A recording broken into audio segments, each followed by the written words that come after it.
Welcome to this Sunday's Catechism question.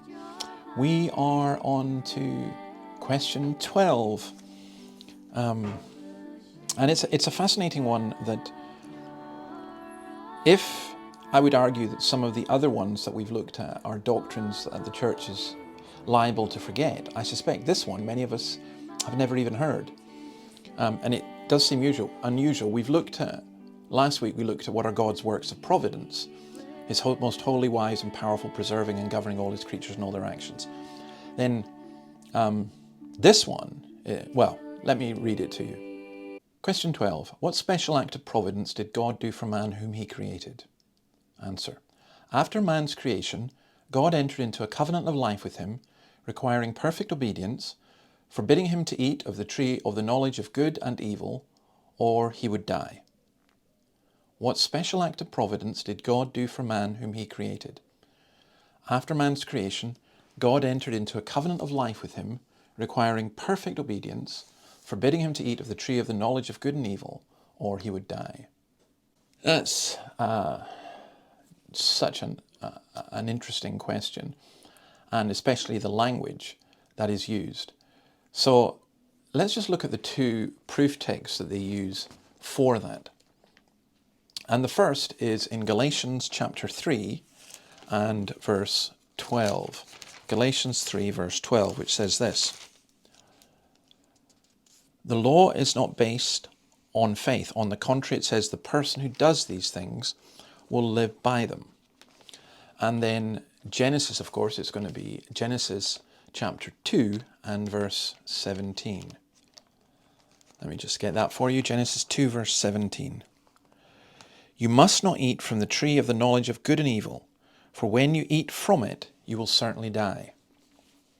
Now, this is what's called, it's called the covenant of life, or some people call it the covenant of works. So, man, male and female, created in the image of God in knowledge, righteousness and holiness, is given a command. Now, clearly they are given the freedom to disobey that command. Otherwise, it wouldn't be a command, it would just be a programming, like a robot. And the command is that they are not to eat of the tree of knowledge of good and evil. And the promise is that they would have eternal life if they kept that. Now we know they failed and we're going to see that next week. But the point about that is this: that covenant of works, or that covenant of life, no longer applies to any of us, because none of us are able to keep it. None of us are able to live lives which are without sin and in complete obedience to God.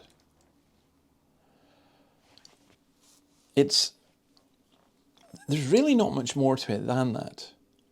But I would encourage you to think about it, because what we often do, and basically all human religions do this, is we try and enter into our own covenant with God, saying, I will do this if you will do this, I will do that if you will do this, give me this if I do that. The fact is that humanity had its covenant of life, and we failed, and that was the fall, and the whole ball game has changed since then. So next week, we'll look at question 13 to see what that fall was. But I do think this is an important understanding about what humanity is. So we shall leave it there. God bless you. Join us tomorrow for Coffee and Colossians, or next week when we go on to question 13 to see how man did with this covenant of life. Bye.